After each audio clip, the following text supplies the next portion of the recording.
ओम साई राम। मोर प्रिय संतान, तुमे सबुबेले निज घरर कथा बाहर प्रकाश कर नहीं। तुमे कहा आगे कुह नहीं। एमिति भूल केबे भी करबनी।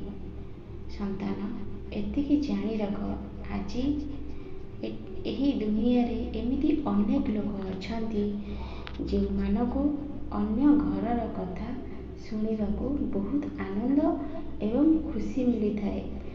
से माने बहुत खुशी अनुभव करिथांती। तुमे जेतेबेले सबुबेले जाइकी निजर घरर कथा तांको कहिबाकू लाग, सी शुणिबाकू बहुत इच्छा करती। आ तुमे जदि गोटे दिन न जाओ, से व्यस्त हो जाती। आज कहीं सी आसिलानी, ताको बहुत आनंद मिलुछि पर घरर कथा शुणिबा पाई। तुमे काहाकू भी किछि कहिबनी। तुमे जहाकू भी कहब, सी तुम घरर कथा अन्य कहा आगे प्रकाश करदेव। एथिलागी जहाँ आगे जहाँ कहब भाभी चिंतिकी कथबार्ता करिव। तुम घरर बदनाम हेब, आउ तुमर भी बदनाम हेब। तापरे तुमे मो पाखरे कांदी कांदी कहब, बाबा मु कहार कौन करी, आज एते बड़ बदनाम मो सहित हो गला, आम घर भी हो गला।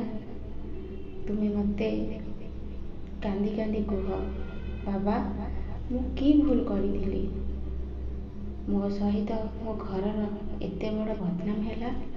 तुमे सबुबेले मन कष्ट करुछ।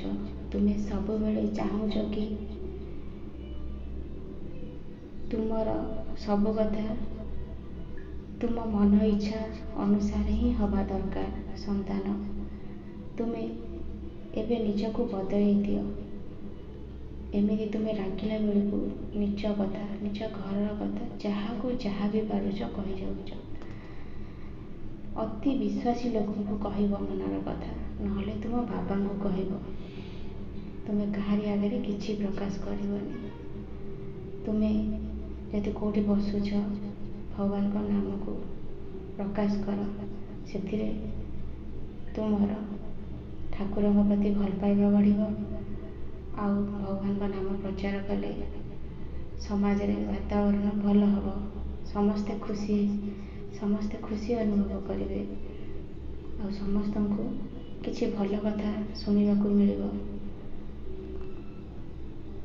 तुमे आज ठारू मते कथा दियो, तुम बाबा कथा मानिब, ठीक रास्ता रे चलिब।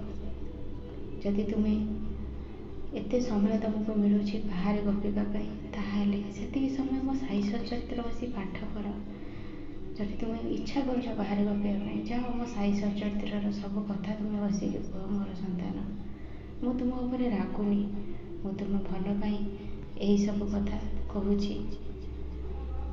तुमे सबुबेले हस खुशी रुह मो संतान मानक पाई। मो तो सबुबेले यही चिंता लागिक रही थाए। मु सबुबेले तुम सहित अछि। तुमर किछि भी असुविधा हेबनी। यही सब कथा तुम सहित घटी बोलिकी मु केमिति जानी पारिली। मोर संतान, मु भावुच शिरडी रे बसिछि बोलिकी तुम घरे कौन होछि मु जानुनी। मु सबुबेले तुम पाखरे अछि। मोर संतान, तुमे चिंता करनी, मु अछि।